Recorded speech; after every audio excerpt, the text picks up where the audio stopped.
Mesdames et messieurs les membres du Conseil national, mesdames les membres du Comité national des femmes, mesdames et messieurs les membres du Comité national des jeunes, mesdames et messieurs les invités. En ce moment crucial de la vie de notre pays, à travers vous, c'est à toute la nation guinéenne que je m'adresse. La décision que je prends ce matin, dont l'histoire sera témoin, est lourde de conséquences pour chaque Guinéenne et pour chaque Guinéen. Elle n'implique pas que notre parti. Elle est si essentielle qu'on sait qu'elle affectera le cours de notre destin à tous. J'ai entendu vos cris de cœur. Je mesure à sa juste valeur la gravité de la situation sociopolitique de notre cher pays. Je mesure également le poids de l'immense responsabilité qui pèse sur mes épaules en ces temps d'inquiétude, voire même de solitude. Je sais vos attentes. Je connais vos appréhensions. Je sens en moi chacune de vos interrogations, puisqu'elles ont résonné chaque jour dans le tréfonds de mon âme ces dernières semaines. Vos craintes sont justifiées, elles sont légitimes lorsqu'on a affaire à un président roublard et sans scrupules. Chacune de nos actions doit être questionnée avec intelligence, posée avec pertinence. Chers compatriotes, mon choix de diriger un parti politique procède d'une conviction inébranlable. Pour accéder au pouvoir, il faut participer à des élections. J'ai fait le choix de conquérir le pouvoir par le biais de la confiance du peuple qui s'exprime librement par le suffrage universel. Je suis un républicain convaincu, attaché aux valeurs universelles de démocratie. Je suis par ailleurs, comme vous le savez, un homme préoccupé par la paix et la cohésion sociale dans notre cher pays. C'est au nom de ces principes qu'en 2010, lorsque notre victoire à l'élection présidentielle nous a été volée, je me suis abstenu de toute réaction qui aurait pu déboucher sur une guerre civile compte tenu du contexte qui prévalait. Au nom de ces principes et de ces valeurs, j'ai été écrasé par un profond dilemme, celui d'aller à cette élection présidentielle ou pas. Alors, ces derniers jours, j'ai posé des questions. Et j'ai beaucoup écouté. J'ai écouté parce que j'avais besoin d'entendre la lumière de la sagesse de chacun pour éclairer mon chemin. J'ai écouté parce que j'ai l'intime conviction que chacune de mes décisions doit être le fruit d'une concertation nourrie de contradictions, d'interrogations, d'opposition afin que chaque voix pèse de tout son poids dans la décision. Le choix de participer à une élection alors que la transparence et l'équité du scrutin ne sont pas garanties n'est pas facile à faire. La complexité de ce questionnement a hanté mes nuits, traversées d'insomnie, mes journées chargées d'interminables rencontres avec des interlocuteurs issus de toutes les catégories socio-professionnelles. Fort de tous ces échanges, de tous ces avis, c'est maintenant à moi, en tant que président du parti, qui revient de clôturer ce débat en toute responsabilité. La décision prise en concertation avec mes proches collaborateurs d'engager l'UFDG dans cette compétition repose sur les avis motivés de l'écrasante majorité de nos fédérations, de l'intérieur et de l'extérieur, ainsi que du libre choix des membres du bureau exécutif national. Mesdames et messieurs, maintenant, vous me faites l'honneur de me demander de représenter notre parti à cette élection. Ai-je vraiment le choix? lorsque les militants et responsables de notre parti, dans leur quasi-unanimité, me le demandent.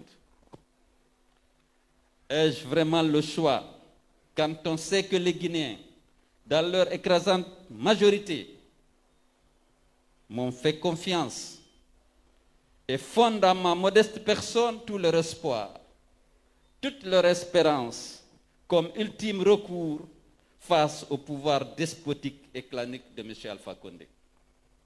Ai-je vraiment le choix de renoncer face à une horde sans foi ni loi qui a décidé de confisquer le pouvoir, de diviser la Guinée et de piller nos ressources? Ai-je vraiment le choix quand on est face à un adversaire obsédé par le pouvoir, qui ne se préoccupe ni de l'état de nos routes, ni de nos hôpitaux, ni de nos écoles? Ai-je vraiment le choix quand on est face à un pouvoir qui n'a aucun égard pour les droits humains, les règles et les principes de la démocratie et de l'état de droit? J'ai encore frais dans l'esprit et chaud dans le cœur la mémoire de tous ces jeunes martyrs tombés tragiquement sous les balles assassines de ce régime sanguinaire. Que leur âme repose en paix. Que Dieu nous donne la force et le courage de poursuivre leur combat jusqu'à la victoire finale. Mes chers compatriotes, le sacrifice de ces jeunes concitoyens appelle à la résistance. Leur sang engage à la détermination. Leur âme cueillie à la fleur de l'âge ou au zénith de leur vie réclame la liberté et la prospérité au bénéfice du peuple de Guinée pour lequel elles sont tombées.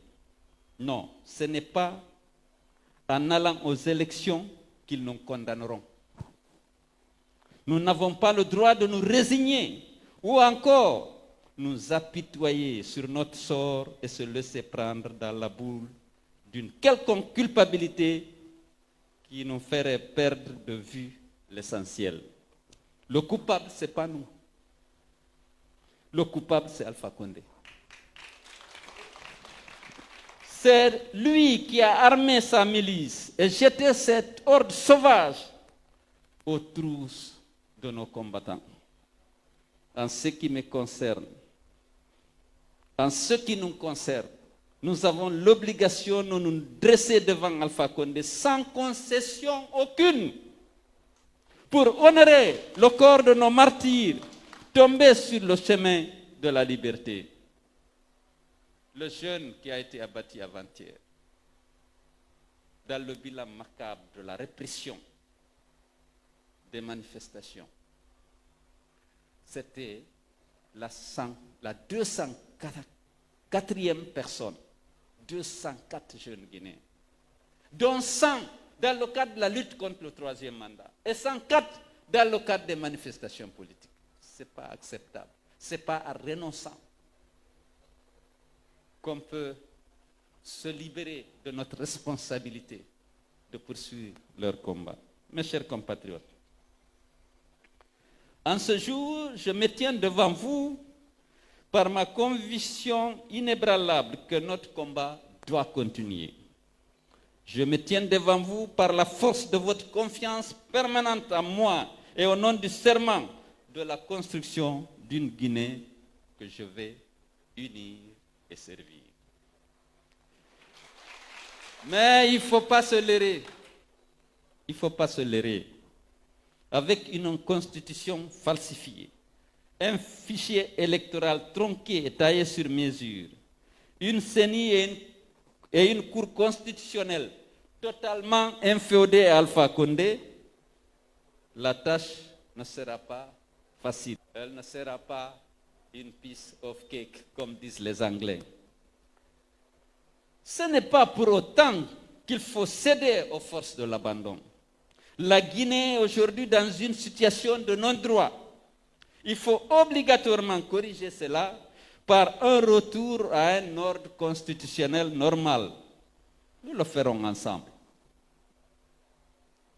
C'est donc dans la foi de cet exaltant projet commun, celui de libérer notre pays de la dictature, que j'accepte votre décision de m'inscrire comme candidat de l'UFDG à l'élection présidentielle du 18 octobre 2020. Ensemble, nous rétablirons la souveraineté du peuple.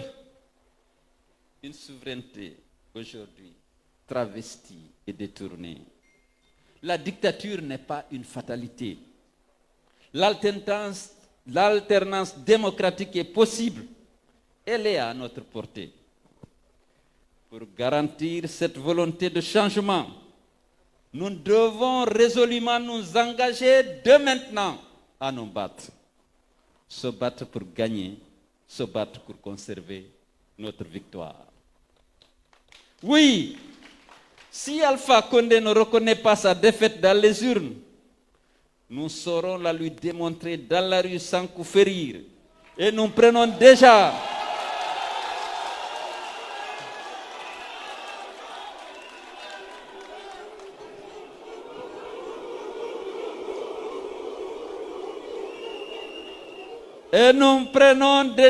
à témoin la communauté internationale qu'il est hors de question cette fois-ci que notre victoire soit confisquée. Je dis bien qu'il est hors de question cette fois-ci que notre victoire soit confisquée. Il est temps que cette communauté internationale interpelle Alpha Condé, qu'elle lui rappelle les règles élémentaires de la démocratie. Si c'est entre nos mains qu'elle abandonne cette mission, alors Alpha Condé assumera toutes les conséquences de son entêtement et de sa kleptomanie électorale. Nous lui donnons rendez-vous le 18 octobre. Nous lui montrerons que notre volonté de changement et d'alternance ne se négociera pas. Heureusement pour nous, c'est la volonté de tout le peuple de Guinée, nous en sommes conscients. 2020 n'est pas 2010. 2020 ne sera pas 2010. Encore moins 2015. Nous sommes prêts. Nous gagnerons. Qu'Alpha Condé se le tienne pour dit. Cela écrit. Cela sera accompli. J'accepte, dis-je, votre mandat de représenter notre parti à l'élection présidentielle, à condition que vous engagez résolument et dès maintenant à voter et à sécuriser les suffrages que les Guinéens ne manqueront pas de nous accorder, et surtout de vous battre pour refuser, quoi qu'il arrive, que notre victoire nous soit volée comme c'est si souvent le cas. En acceptant de participer à cette élection, nous avons voulu, en plus des manifestations pacifiques, auxquelles l'UFDG continuera de prendre part, de transporter notre combat contre le troisième mandat dans les urnes.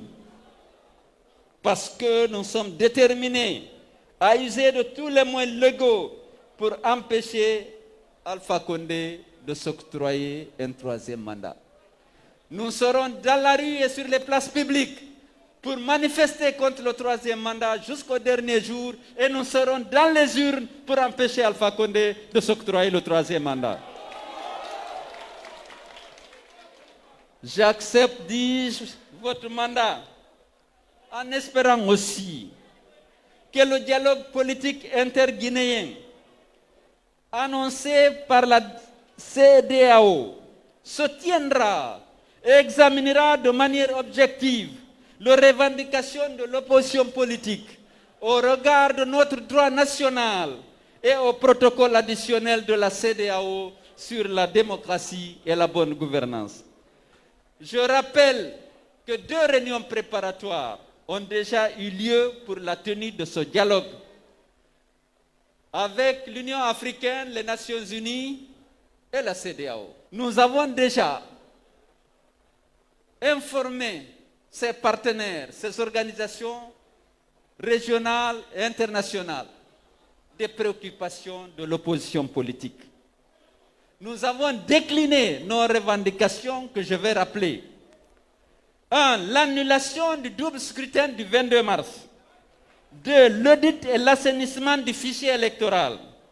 3. L'achèvement des élections locales du 4 février 2018 par l'installation sur l'ensemble du territoire national des conseils de quartier et de district ainsi que des 8 conseils régionaux. 4. L'ouverture du processus électoral aux partenaires traditionnels de la Guinée dans l'organisation des élections, à savoir l'Union européenne, l'Organisation internationale de la francophonie et les Nations unies qui, depuis toujours, ont accompagné la Guinée dans l'organisation des élections. Mais cette fois-ci, Alpha Condé, voulant commettre les crimes sans témoin, veut exclure ces institutions. Nous avons revendiqué, nous avons dit, s'il est sûr de lui, ce qui n'est pas le cas, vous le savez, qu'il laisse les témoins venir, que ceux-ci viennent sous forme d'assistants techniques, sous forme de bailleurs de fonds, mais également en tant qu'observateurs électoraux. M. Alpha Condé a peur. Ça fait partie de nos revendications. 5. La 5e revendication. L'envoi d'une mission tripartite. CEDEAO, Union africaine, Nations unies, pour faire le bilan des violences policières lors des manifestations contre le 3e mandat. Il y a eu 100 personnes qui ont été tuées. Tous ces morts sont documentés, qu'on vienne quand même constater que c'est vrai ce que nous sommes en train de dire. Et bien entendu, la 6e revendication, c'est la libération de tous les prisonniers, de tous ces pauvres Guinéens arrêtés alors qu'ils étaient en train de manifester contre le 3e mandat. Dans tous les cas, nous serons là dans les urnes, dans la rue, sans tank, ni fusil mitrailleur, sans faux bulletins pour bourrer les urnes, et nous ferons face à toute velléité de confiscation de nos suffrages et pour imposer la vérité des urnes. Est-ce que vous êtes prêts? Oui. Nous avons une seule arme, la plus grande de toutes, le peuple et sa volonté de changement. Et le peuple gagne toujours. Je serai devant la pointe de l'épée, le fer de lance, la poudre du canon. Nous ne déserterons pas.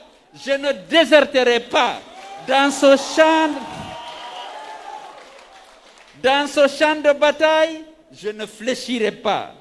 Le vol a assez duré dans ce pays. Le mensonge a suffisamment fait du mal. Il est temps que nous soyons l'immense tempête salvatrice qui souffle définitivement ce monde délinquant et déliquescent.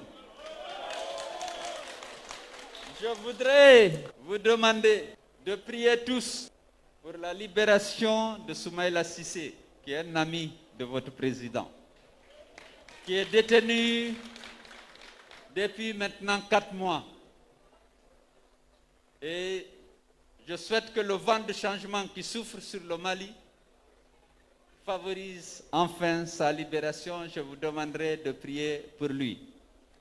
Je voudrais lancer un appel aux partis politiques de l'opposition, notamment à ceux qui sont candidats, qu'on forme la coalition pour l'alternance démocratique, qu'on se concerne, qu'on mutualise nos forces pour barrer la route à Alpha Condé.